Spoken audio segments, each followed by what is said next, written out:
today to talk about the various types of microphones, their application, purpose, and which is best to basically give you an overview of how to choose the microphone that is the most suited for your application. Primarily today we're showing you two different types of microphones. The ones on the right of me are dynamic microphones, and the ones to the left are condensers. Really, the primary difference between a dynamic mic and a condenser microphone is how the actual element handles the sound. They can both be used for multiple configurations and multiple applications. Typically, the dynamics are historically a little more rugged and a little more prone to sources with high SPL without distorting, high sound pressure levels like volume. Whereas condensers usually will reveal more detail than the dynamics. But that doesn't always mean that one is right for the source versus the other. It really is applicable to what source you're using.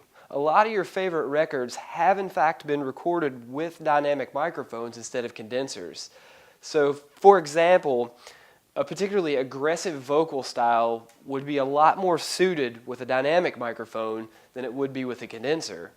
And as is the same with instruments. Like often, sometimes a condenser on a guitar cabinet sounds fantastic when in thought, people typically default to a dynamic.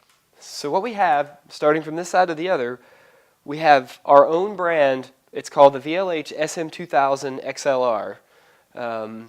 These are a dynamic microphone. Although its purpose is typically the stage, it's a very rugged design, really good for vocal performance and incredibly effective on a budget. They retail for $64.95 and they rent for $5 a month. Moving around, we have arguably one of the most popular microphones ever in the history of recorded and performed music. This is one of my favorites. This is a staple. This is one that gets used incredibly often on all sorts of sources. Is the Shure SM57. Normally people use these on guitar cabinets and snare drums is where you've actually probably seen them. But they also work really well as a vocal microphone. You can use them on acoustic guitars, percussion, all sorts of stuff. It works absolutely fabulous. The next one, this is the Shure SM58. I would argue that this is probably the most common microphone you see in the world on stages, performances. It's very incredibly similar to the SM57. Really the primary difference is this one actually comes with a windscreen to block plosives and for a vocalist, for a lead vocal application. But these can also be incredibly effective on all types of sources when used properly. Okay. Our next microphone is the AKG C1000S. These have long been one of the doo-wop's most popular microphones, particularly for choir and live recording applications. It is a small diaphragm condenser, and one of the things that's really unique about this and really cool is if you don't have phantom power available, they make it so that you can open it up and actually use a 9-volt battery. So although most mixers at this point do have phantom power, for instance, if you wanted to use it with a video camera or something of that nature, it would work fantastic. This one actually has the ability to change from a cardioid condenser to a hypercardioid. Now what that means is that if you want to focus the sound into a smaller pattern where you don't want to catch stuff on either side of it, you're able to do that by just adding a small capsule over the top of the capsule on the inside of it.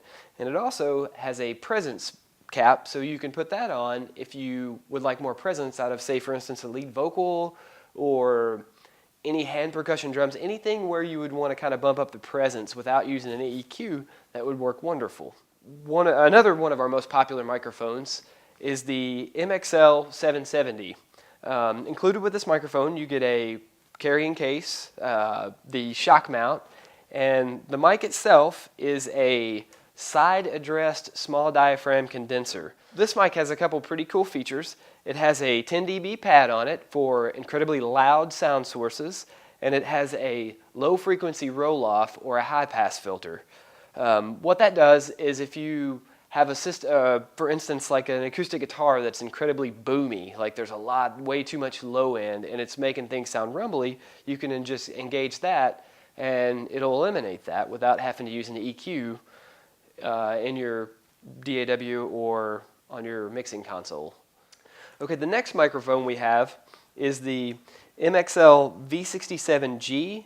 This microphone is probably my favorite of all of the sub $300 condenser mics that I've tried. I can't emphasize how useful it is for many, many applications. We have way more expensive mics available in the studio here, and I still end up going to this one actually quite frequently. I love these. I can't say enough good things about them. It does have kind of a darker quality, so it isn't for everyone. You know, obviously, like every mic, each one is different, and each one is suited for each source. But this has a very vintage character, and it's amazing. It's actually an absolutely wonderful microphone. They sound fantastic. They sound great on many sources, and they look awfully snazzy too. Our next microphone that we're going to show you is the MXL 2003A. This one also comes with a shock mount. This is an amazing microphone as well, and these actually see a bit of time in the studio. I use these quite often as drum overheads, and they sometimes beat out, again, mics that cost 3 times their price. It's a large diaphragm condenser, cardioid. Similar to the 770 we showed you earlier, it actually has a 10 dB pad for really loud sound sources, and it also has a bass roll-off as well, the high-pass filter. So my first inclination, whenever I get something new, I want to take it apart and see how it works. Well, when I opened one of these up, I was quite surprised because a lot of the components they use in this particular one are better, higher quality components. Incredibly neutral, incredibly balanced, and fair and accurate. If that's what you're looking for, this mic is wonderful. My experience is if the source sounds good and you put this in it and you use care, put this in front of the source, and you use care with your gain and your front end of it, you're going to get exactly what you've got in the room on your recording or in your live application, whatever you tend to be using it for. But these are absolutely wonderful microphones.